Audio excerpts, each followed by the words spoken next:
bëgg nga tëddee ma tëddee yu neex ndax yow dangaa neex a tëddanteel. sa jabar laa la wax caga international bu mag la alalu gaa yi la dañ koy bokk. pio ci lu neex danga koy iri tëddee ko vidéo ko su ko defee sa takk bi mën a gaaw. calka loolu laa. loo koy dàqajee. kii li muy bañ man moom laa bëgg. moom nga bëgg. def ma lu la neex. def ma lu la neex. mun la sàkk.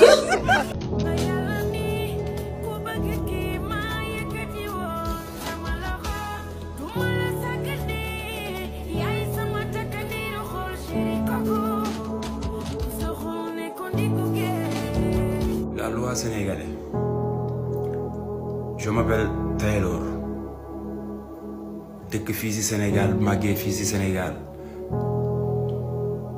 damay doomu sénégalais comme donc j'ai le droit gis benn affaire boo xam ne neexuma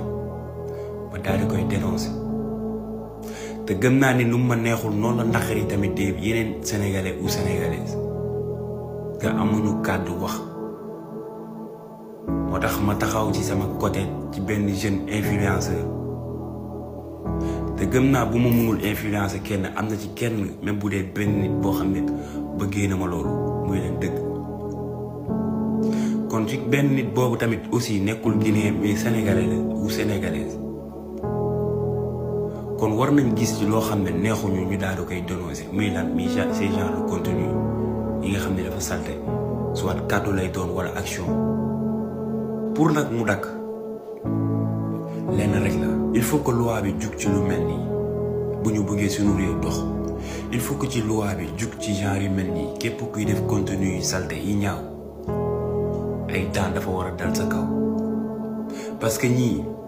benn duñ njëkk a wax déconseiller un mot de temps dañuy ñëw def seen kàddu yu ñaaw soit wax la ou soit action wax bi ay kàddu yu salte lay doon action yi dañuy wane ay acte pédographie yoo xam ne lancé ko ci plateforme bii di TikTok et ça ce n'est pas normal du yoon parce que TikTok sunu papa yi dañ koy seetaan sunu yaay yanaa sunu rakk yi yanaa tamit suñuy rakk yu waaj a ñëw kon loolu yéen ñu ko gën a xam kon ce genre de contenu war na mun dakk war na mun arrêté ci kaw loolu yéen ñi nga xam ne yéen a ñuy wax des hommes puissants yéen a nekk ci kaw ngeen mun a jàppale ci loolu parce que réew mi ci la Ahmadou Bamba nekk réew mi ci la Khalifa Ababacar Sy nekk réew mi ci la keneen nekk keneen réew mi sunu papa ak sunu yaay tamit aussi ci lañ nekk. ñun religion la te ku ci nekk ci religion mi ngi doxal religion te ñaawul mukk kon tey nekkul booy yi ñoo war a mun ñaawal sunu réew déedéet réew mi laa bokk du ma ivoirien je suis sénégalais te bugguma benn ivoirien bu ma jëwee kat Sénégal ay booy ñàkk fayda ñoo fi nekk bugguma ko parce que defoo ma ko et doxaw ma ko si réew mi laa bokk bugguma ko may jiwee ni que Sénégal xamuñu lu dul ay foofu daal parce que la doxew ma ko te bugguma ko ma ko jiwee kon ñii nii du tax ñu ñuy salte suñu image cause lan réew mi sama papa sénégalais la sama yaay sénégalais samay rakk di sénégalais samay xarit di sénégalais ou sénégalaise kon ñii nii dañ leen war a teg ay daan yu mel audace am fit di def ay contenu yu ñaaw contenu yi nag man bugguma sama papa seetaan ko bugguma sama yaay seetaan ko cause TikTok amul limite mais ñii dañ leen war a limiter